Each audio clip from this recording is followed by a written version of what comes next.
Sharada jewellers మొట్టమొదటి factory outlet లో long హారాల పండుగ. ఈ ఆఫర్ నవంబర్ 8 నుండి 16 వరకు.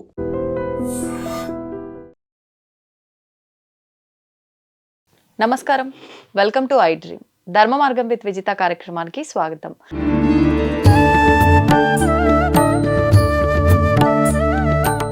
నమస్కారం అండి. శ్రీమాత్రి గురుగారు, కార్తీక మాసం అంతా మనం చేసే పూజలు, దానాలు, హోమాలు, వ్రతాలు, ఈ విధానాలన్నీ ఆచరిస్తే మంచి ఫలితం వస్తుందంటారు, వాస్తవం. కానీ ఇంత చేస్తే వచ్చే ఫలితం కన్నా కూడా లాస్ట్ అంటే పాడ్యమి రోజున కనుక మనం చేస్తే మాత్రం ఇంకా రెట్టింపు ఫలితం వస్తుంది అని అంటూ ఉంటారు. అసలు ఆ రోజు ఏం చేయాలి, ఏంటి, ఏం చేస్తే రెట్టింపు ఫలితం వస్తుంది? చాలా మంచి ప్రశ్న అండి. ఇది పూర్వకాలంలో జరిగినటువంటి ఒక కథానుసారంగా కూడా దీనికి ఒక కథ ఉంది. పోలీస్ వర్గము అని అంటూ ఉంటారు. అయితే పూర్వకాలం అంటే ఈ కార్తీక మాసంలో అసలు ఏమీ చెయ్యనటువంటి వాళ్ళు, కనీసం దేవుడికి 2 చేతులు జోడించి నమస్కారం కూడా చేయనటువంటి వాళ్ళు ఎవరైతే ఉంటారో, ఈ పొలి పాడ్యం అంటే అమావాస్య తర్వాత వచ్చే పాడ్యమి ఏదైతే ఉంటుందో ఆ పాడ్యమి రోజున శివారాధన చేసుకోవడము, అలాగే శివుడికి అభిషేకాది క్రతువులు చేసుకోవడము, అలాగే ఆ రోజున చేసేటటువంటి శివ క్రతువులకు చాలా ప్రత్యేకమైనటువంటి విధానాలు ఉన్నాయని చెప్పి శాస్త్రం తెలియజేయడం జరిగింది. అంటే కార్తీక మాసాన్ని వినియోగించుకోలేనటువంటి వారు ఎవరైతే ఉంటారో ఈ పొలి స్వర్గం నాడు శివారాధన చేసుకోవడం అనేటటువంటిది, దీపారాధన చేసుకునేటటువంటిది చాలా విశేషమైనటువంటి ప్రాశస్తాన్ని సంతరించుకుంది అనేటటువంటి. పూర్వకాలం ఏంటంటే పొలి అనేటటువంటి ఒక గృహిణి ఉండేటటువంటిది. ఆమె ఈ కార్తీక మాసంలో చేసేటటువంటి ఏ పని కూడా సరిగ్గా చేయకపోవడం వల్ల ఆమె ఎప్పుడైతే ఈ కార్తీక మాసం అయిన తర్వాత పొలిపాడ్యమి నాడు ఆమె చేసినటువంటి శివారాధన, ఆమె చేసినటువంటి ఆ యొక్క విశేషమైనటువంటి అభిషేకాలు, ఆమె చేసినటువంటి శివుడికి సంబంధించినటువంటి ఎన్నో రకాలైనటువంటి అంశాలు చేసింది కాబట్టి నిరంతరం చేసుకోలేనటువంటి వారు ఎవరైతే ఉంటారో ఈ పొలి స్వర్గం నాడు ఒక్కరోజు చేసుకుంటే ఆ నెల రోజుల యొక్క పుణ్య ఫలితం ఏ రకంగా అమావాస్య రోజు మనం గత వీడియోలో చేసుకున్నామో అదే రకమైనటువంటి తరహా ఈ పాడ్యమి రోజున కూడా చేసుకోవచ్చు అని శాస్త్రము. అంటే కార్తీక మాసాన్ని వినియోగించుకోలేనటువంటి వారు పోలీస్ వర్గాన్ని వినియోగించుకుంటే కార్తీక మాసం చేసినటువంటి పుణ్య ఫలితం అంతా దక్కుతుంది అని శాస్త్ర నిర్ణయము. అందులోనూ ఈ పోలీస్ వర్గం నాడు చేయవలసింది ఏంటంటే దీనికి ఒక వ్రతకథ లాంటిది కూడా ఉంటుంది.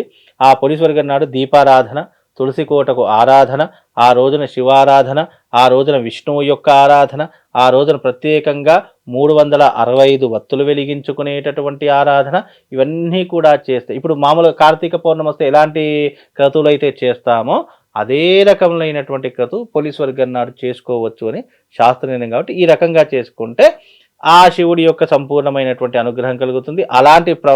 అలాంటి విధానాలే పొలి అనేటటువంటి ఒక గృహిణి చేసి అలాంటి శివుడి యొక్క అనుగ్రహం పొందింది అనేటటువంటి కథ ప్రాచుర్యంలో ఉంది. కాబట్టి అందుకే ఈ రోజున ఈ రకమైనటువంటి విధానాలు చేసుకోవచ్చు. అలాగే ఆ పొలి అనేటటువంటి ఆమె శివారాధన చేసుకున్నటువంటి సమయంలో తన అత్తగారు ఏమి చేయించేటటువంటిది కాదట. అందుకే శివారాధన చేసుకోవడానికి ఎన్నో అడ్డంకులు వస్తూ ఉంటాయి. ఆ అడ్డంకులన్నీ దాటుకొని ఈ పొలి స్వర్గం నాడు ఎవరైతే తూచా తప్పకుండా భగవత్ ఆరాధన శివారాధన చేసుకుంటారో వాళ్ళకు తప్పకుండా కైలాస ప్రాప్తితో పాటు ఈ కార్తీక మాస పుణ్య ఫలితం అంతా ఒక్క దానిలోనే లభిస్తుంది. అదే పొలి స్వర్గము. అలాగే ఆ రోజున చేయవలసింది ఏంటి అని అంటే గనక ముఖ్యంగా ఒక అరటి డొప్ప మీద దీపం వెలిగించి పారేటటువంటి నీళ్ళలో కానీ నదిలో కానీ సమర్పించడం అనేటటువంటిది కూడా మనకు ప్రాచుర్యంలో ఉంది. అది పొలి స్వర్గం నాడు చేస్తే ఇంకా విశేషమైనటువంటి పుణ్య ఫలితాలతో పాటు అలాగే ఆ రోజున గంగా స్నాన విధి తప్పకుండా ఆచరణ చేయాలి. అలాగే ఆ రోజున బ్రహ్మ ముహూర్తంలో లేవాలి, ఉపవాస దీక్షతో ఉండాలి, బ్రహ్మచర్యత్యాన్ని పాటించాలి.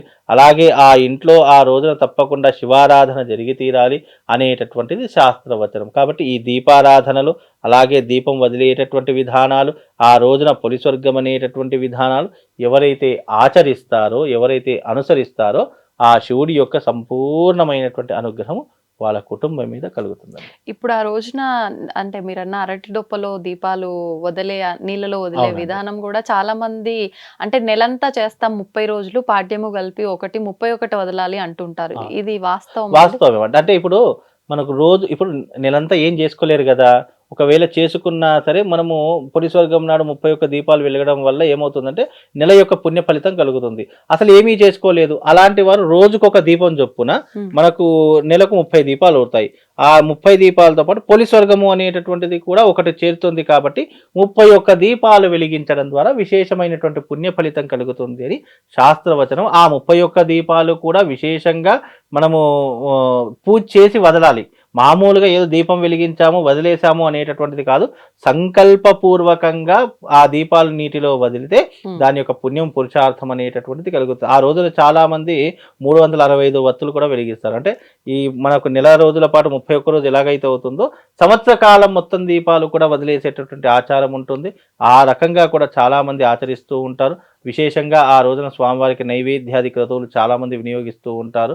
ఇది కూడా అందులో ఒక భాగంగా చేసుకున్నటువంటిదే కాబట్టి ఆ రకంగా 31 దీపాలు వెలిగించడం ఆచారం పద్ధతి అలా ఉంటుందమ్మా. ఇప్పుడు ఈ రోజుతో ఇంకా కార్తీక మాస వ్రత దీక్ష ముగిసినట్టేనా అండి? అంటే నెలంతా నియమాలతో ఉంటారు కదా, ఈ రోజుతో అయిపోయినట్ట, ముందు రోజు అమావాస్యతో అయిపోయినట్ట? అమావాస్యతోనే ముగుస్తుంది. అమావాస్య అయిపోయి మరునాడు తోనే అమావాస్య అయిపోయిందంటే ఇక కార్తీక మాసం ముగిసినట్టే అయిపోతుంది. కాబట్టి కార్తీక మాసం ముగిసింది అంటే ఇక అందరు మళ్ళీ మొదటి జీవితానికే వచ్చేసారు. మద్యము మాంసము అన్నీ తీసుకుని నిజానికి ఏంటి అంటే కనుక మనకు భగవంతుడు ఎందుకు ఇలాంటి పరీక్షలు పెడుతున్నారంటే నెల రోజుల పాటు నువ్వు నీ మనసుని కంట్రోల్ చేసుకున్నావు కదా, అలాగే మధుమాంసాలకు కానీ మద్యానికి కానీ లేదా వ్యసనాలకు కానీ ఇంకా దూరంగా ఉండడం వల్ల నీ జీవితం ఇంకా బాగుంటుంది అనేటటువంటిది అర్థము.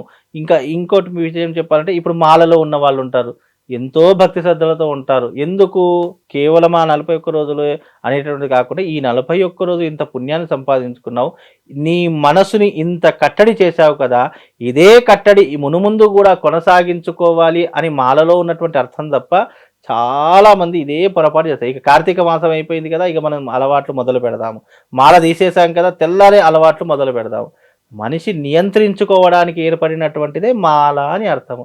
ఆ మాలను అర్థం చేసుకోకుండా 41 రోజులు ఉంటే చాలా నాయన అని చెప్పేసి మనం నిమ్మకు నీరెత్తకుండా ఉన్నాం అనుకోండి, అది ఎప్పటికైనా మనిషికి మళ్ళీ కామక్రోధ లోపాన్ని మాల ఎందుకు వేసుకుంటాం? కామక్రోధ లోభ మోహ మదమాచరణ తగ్గించుకోవడానికి. ఉపవాస దీక్ష ఎందుకుంటాము? కార్తీక మాసం వచ్చిందంటే నియమనిష్టలతో ఎందుకుంటాము? ఇది అదృష్టమైనటువంటి మాసము.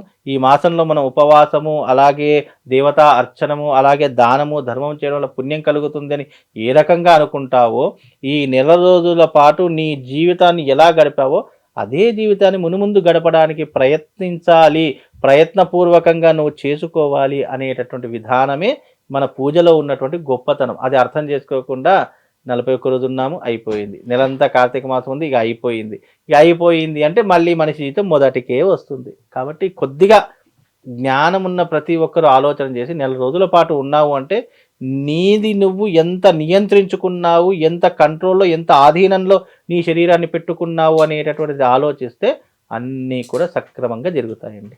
ఈ రకమైనటువంటి విధానాన్ని చేసుకుంటే అన్ని రకాలుగా బాగుంటుంది. పోలీస్ వర్గం కూడా అదే రకమైనటువంటి విధానం. నెల రోజుల పాటు చేయలేనటువంటి వారు కనీసం ఒక్క రోజైనా చేస్తే పుణ్యం పురుషార్థంతో పాటు అదృష్ట యోగం కలిసి వస్తుంది. మళ్ళీ ఇంకోటి ఏంటంటే అమావాస్య అయిపోయింది అంటే మీకేదో తాగడానికి తినడానికి అర్హత దొరికిందని కాదు, కనీసం ఈ నెల రోజుల పాటు ఇంత నియంత్రించుకోగలుగుతున్నారు కదా, ఇదే రకమైనటువంటి పద్ధతిని అలవాటు చేసుకోండి. ఇప్పుడు ఒక చిన్న పిల్లవాడికి చిన్ననాటి నుండి ఏది అలవాటు చేస్తామో అదే పెరిగి పెద్ద అయిన తర్వాత అదే అలవాట్లు ఉంటాయి, అలవాట్లు ఏం మార్పు ఉండదు.